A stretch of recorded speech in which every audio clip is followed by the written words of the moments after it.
नमस्कार भविष्य के शिक्षकों, कैसे हैं आप लोग। आज है 1 अक्टूबर और आज से मध्य प्रदेश में प्राथमिक शिक्षक वर्ग 3 के लिए पात्रता परीक्षा के फॉर्म भरे जाना स्टार्ट हो गए हैं। तो आज हम अरविंद भैया जी से, जो कि एके ऑनलाइन सेंटर के संचालक हैं, इनसे पूछेंगे कि भाई अगर हमें फॉर्म भरना हो तो इसकी पूरी प्रोसेस क्या है। बहुत सारे अभ्यर्थी इसको लेकर परेशान रहते हैं, कुछ छोटी छोटी बुनियादी गलतियां कर देते हैं जिसकी वजह से उन्हें सिलेक्शन तक दिक्कत आती है। और भैया की खास बात यह है कि ये जो है कोई भी भर्ती आने के बाद उसका पूरा विज्ञापन एक एक शब्द पढ़ते हैं, उसके बाद ही फॉर्म भरना स्टार्ट करते हैं ताकि किसी के फॉर्म में कोई दिक्कत ना आए।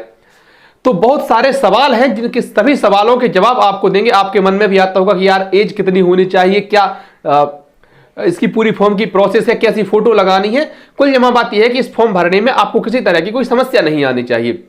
नमस्कार अरविंद भैया, आपका बहुत बहुत स्वागत है। सबसे पहले नमस्कार सभी लोगों को।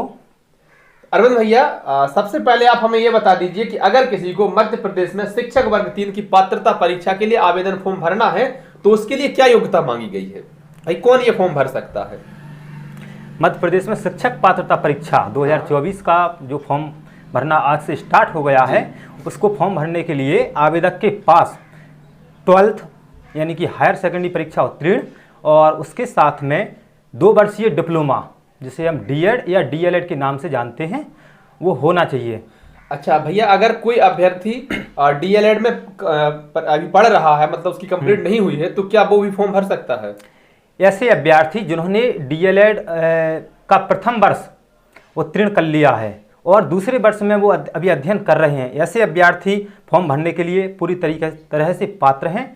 और वर्तमान में ऐसे अभ्यर्थी जिन्होंने अभी प्रथम वर्ष में डीएलएड कोर्स में एडमिशन लिया है, वो अभी इस पात्रता परीक्षा को फॉर्म भरने में अपात्र माने जाएंगे। तो जो अभ्यर्थी फर्स्ट ईयर में है वो फॉर्म नहीं भर पाएंगे, जो लास्ट ईयर फाइनल ईयर में है वो फॉर्म भर लेंगे। हाँ। अच्छा भैया, इसके बाद ये बताइए जो बीएड वाले अभ्यर्थी हैं, क्योंकि पिछले समय में खबरें चली थी कि माननीय सुप्रीम कोर्ट का आदेश है कि बीएड वाले प्राथमिक शिक्षक के लिए पात्र नहीं होंगे, तो इस फॉर्म में ऐसा कुछ है क्या उनके लिए। इस फॉर्म में ऐसा, इसके जो विज्ञापन है इसमें ऐसा निर्देश है कि अगस्त 2023 से जो सुप्रीम कोर्ट ने एक अपना जो नोटिस दिया है उसमें उन्होंने ये कहा है कि अगस्त 2023 के बाद जो बीएड योग्यताधारी हैं वो प्राथमिक शिक्षक पात्रता परीक्षा के लिए अपात्र हैं। तो बीएड वाले इस फॉर्म को नहीं भर सकते हैं जी। यह फॉर्म केवल डीएड या डीएलएड वालों के लिए ही होने वाला है। इसके साथ भैया बताइए एज को लेकर, क्योंकि बहुत सारे अभ्यर्थी, आपको पता हो पिछली बार कुछ विवाद हुआ था तो न्यायालय में भी गया, उसके बाद फैसले आए, बाद में नियुक्तियां मिली।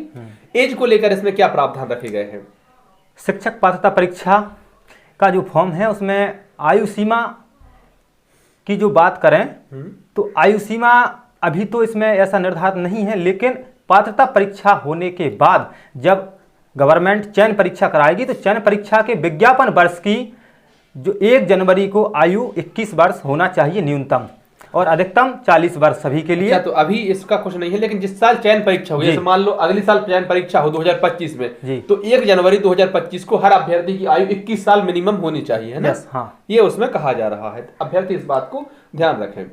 अच्छा, इसके आगे बढ़ते हैं और आप हमें बताइए भैया कि फॉर्म भरने के लिए क्या प्रोसेस है, हम क्या क्या डॉक्यूमेंट्स आपके पास लेकर आए, कैसे हमारा फॉर्म भरेगा। जी, फॉर्म भरने की प्रोसेस में हमें 2 चरणों से होकर गुजरना पड़ेगा। सबसे पहले तो इसमें रजिस्ट्रेशन होगा एक। अच्छा। जब रजिस्ट्रेशन कंप्लीट हो जाता है तो रजिस्ट्रेशन और जन्मतिथि के माध्यम से लॉगिन करके फॉर्म को ओपन कर लिया जाता है और फॉर्म में दिए गए विवरण को अपन भरते हैं। और तो रजिस्ट्रेशन प्रक्रिया में क्या होगा कि रजिस्ट्रेशन प्रक्रिया आधार eKYC बेस्ड होती है। अच्छा। इसमें अभ्यर्थी का जो आधार कार्ड है उसमें मोबाइल नंबर लिंक होता है और वो उस OTP के माध्यम से वेरीफाई होकर रजिस्ट्रेशन फॉर्म ओपन होता है। अगर किसी अभ्यर्थी के आधार कार्ड में मोबाइल नंबर लिंक नहीं है तो वह MP ऑनलाइन क्यूज पर जाकर बायोमेट्रिक डिवाइस से अपना ऑथेंटिकेशन करा के रजिस्ट्रेशन प्रक्रिया को पूर्ण कर सकता है। और रजिस्ट्रेशन प्रक्रिया में जो डॉक्यूमेंट्स की बात करते हैं सबसे पहले अपन, तो डॉक्यूमेंट्स में हाई स्कूल की मार्कशीट जो कि जन्मतिथि के लिए स्कैन होकर लगती है, और जाति प्रमाण पत्र, ये भी आरक्षण का लाभ लेने के लिए फॉर्म में स्कैन होकर लगता है। और अगर कोई सामान्य कैटेगरी का व्यक्ति है और वो EWS से फॉर्म में अप्लाई करना चाहता है तो EWS वर्तमान में होना चाहिए जो उस फॉर्म में स्कैन होकर लगेगा। जाति प्रमाण पत्र जो है डिजिटल वाला चाहिए। हाँ, जाति प्रमाण पत्र डिजिटल वाला होना चाहिए। अच्छा। हाँ, और ये इसमें जो डॉक्यूमेंट्स हैं वो ऑनलाइन साइबर कैफे पर जब हम फॉर्म भरवाने जाते हैं तो हाई स्कूल की मार्कशीट, हायर सेकेंडरी की मार्कशीट और डीएलएड जिसकी कंप्लीट हो गई है या रनिंग में चल रही है उसका विवरण देना अनिवार्य होगा। और जाति प्रमाण पत्र आधार कार्ड। अच्छा, एक सबसे महत्वपूर्ण सवाल है, बहुत लाखों अभ्यर्थियों का है कि जिन अभ्यर्थियों ने 2020 वाली जो पात्रता परीक्षा थी जो 2022 में कंप्लीट हुई थी, वो परीक्षा पास की थी, लेकिन मतलब 50% नंबर आए थे रिजर्व कैटेगरी वालों के और 60% से ज्यादा आए थे जनरल वालों के, लेकिन वो इतने नहीं आए थे कि उनको सिलेक्शन मिल जाता था, लेकिन वो पास हैं। ऐसे अभ्यर्थियों को क्या ये वाली परीक्षा देनी है? क्या इसका फॉर्म भरना है? ऐसे अभ्यर्थी बिल्कुल ध्यान दें कि जिन अभ्यर्थियों ने 2020 की शिक्षक पात्रता परीक्षा पास की है, यानी कि ओबीसी SC ST के अभ्यर्थियों ने 50% अंक अर्जित किए हैं और वहीं सामान्य के वर्ग के अभ्यर्थियों ने 60% जो अंक हैं वो अर्जित किए हैं, तो उन्हें 2024 की पात्रता परीक्षा देना अनिवार्य नहीं है, क्योंकि 2020 की जो पात्रता परीक्षा है उसे गवर्नमेंट ने लाइफ टाइम वैलिड कर दिया है। और अगर अभ्यर्थी चाहे तो दोबारा से भी फॉर्म भर सकता है, वो उसकी इच्छा है। अच्छा, तो इस पिछली भर्ती की तरह इस भर्ती से क्या नौकरी नहीं मिलेगी? इसके बाद कोई नई परीक्षा देनी पड़ेगी तब नौकरी मिलेगी? हाँ, ये पात्रता परीक्षा है गवर्नमेंट द्वारा घोषित। इस पात्रता परीक्षा को जो अभ्यर्थी उत्तीर्ण कर लेते हैं और इसके बाद जो दूसरी परीक्षा होगी उसको मध्य प्रदेश में सुपरटेट, MP सुपरटेट या फिर चयन परीक्षा के नाम से जाना जाता है। वो परीक्षा अभ्यर्थी देगा तब उसे नौकरी मिलेगी। ध्यान दें, पहले तो एक ही परीक्षा के आधार पर नौकरी मिल गई थी, लेकिन इस बार आपको ये पास करनी है और जो दूसरी परीक्षा होगी, जो सिलेक्शन टेस्ट होगा, जो आपकी चयन परीक्षा होगी, उसमें आपको टॉप स्कोर करना होगा, तब आपको नौकरी मिल पाएगी। भैया, फोटो को लेकर बहुत समस्याएं आती हैं। अभ्यर्थी कुछ ऐसी फोटो खिंचा लेते हैं जो बाद में हो सकता है रिजेक्ट हो या वो मानक पर खरी ना उतरे। फोटो को लेकर आप बता दीजिए थोड़ा सा कुछ।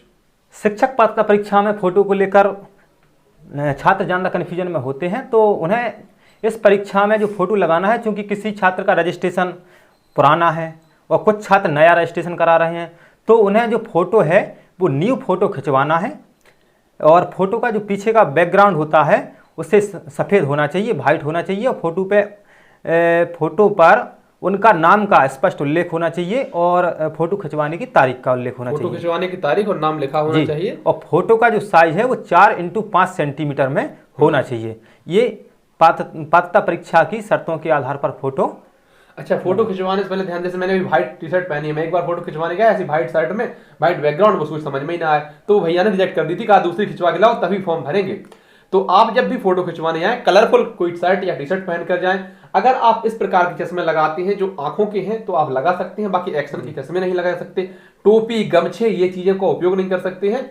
सीधे खड़े हो, दोनों कान आपके स्पष्ट दिखे, दोनों कंधे दिखे, इस प्रकार की फोटो आपको खिंचवानी है अगर आप सीरियस हैं तो। अगर टाइम पास कर रहे हैं तो अलग बात है, लेकिन अगर आप नौकरी को लेकर सीरियस हैं तो आपको नियमों का, शर्तों का भली भांति पालन करना होगा। भैया, और कोई महत्वपूर्ण जानकारी जो शायद हम स्किप कर रहे हों?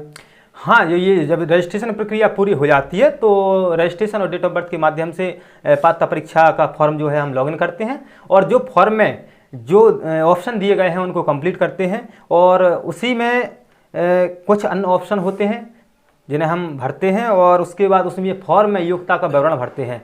जैसे आवेदक के पास 12th आवेदक उत्तीर्ण है और उसका जो DLED है कंप्लीट हुआ है या फाइनल वर्ष में चल रहा है, ये ऑप्शन भरते हैं और फॉर्म में ही हम परीक्षा केंद्र भरते हैं और जब ये पूरा फॉर्म कंप्लीट हो जाता है तो उसे सबमिट करके उसका पेमेंट कर देते हैं, फॉर्म कंप्लीट हो जाता है। अच्छा, आपने कहा कि परीक्षा केंद्र अपन को भरने होते हैं, तो क्या हम जो परीक्षा केंद्र भरते हैं उसी शहर में हमें परीक्षा केंद्र मिल जाते हैं क्या? क्योंकि बहुत परीक्षाओं में ऐसा देखा गया है कि 500 किलोमीटर दूर शहर मिल रहे हैं, जो हमने भरे वो तो हमें मिले ही नहीं, उनके तो आसपास के भी नहीं मिले। जी, तो परीक्षा केंद्र को लेकर ऐसा है कि फॉर्म में 3 परीक्षा केंद्र जो है भरना पड़ते हैं। अच्छा, और हाँ, अभ्यर्थी चाहे तो जैसे पहले नंबर पर उसने अपनी पसंद का दे दिया, फिर दूसरे नंबर पर, तीसरे नंबर पर। लेकिन ये जो गवर्नमेंट की प्रोसेस है, ये परीक्षा विभाग परीक्षा केंद्र का निर्धारण किस प्रकार से करता है, क्योंकि छात्र जो परीक्षा केंद्र भरता है वैसे तो उपलब्ध उन्हीं तीनों में से हो जाता है, लेकिन ये गवर्नमेंट की प्रोसेस है, कहीं कुछ कारण बस दूसरी जगह वो सेंटर एडजस्ट कर देते हैं। अच्छा, तो वो तो सरकार के नियम हैं, उनको जो सहूलियत करते हैं उस हिसाब से सेंटर मिल जाते हैं। बहुत बहुत धन्यवाद भैया जी आपका, बहुत बहुत धन्यवाद आप सभी अभ्यर्थियों का। और भी अगर आपको किसी प्रकार की कोई दिक्कत हो तो डाउट में रहकर फॉर्म न भरें, कमेंट करें, हम आपके रिप्लाई देंगे, इसीलिए हम यहाँ पर खड़े हुए हैं। आपको किसी प्रकार की कोई दिक्कत नहीं आनी चाहिए। वीडियो अच्छी लगी हो तो लाइक कर दें, अपने अन्य जरूरतमंद साथियों तक साझा कर दें, श्रद्धा बने तो सब्सक्राइब कर दें। बहुत बहुत धन्यवाद।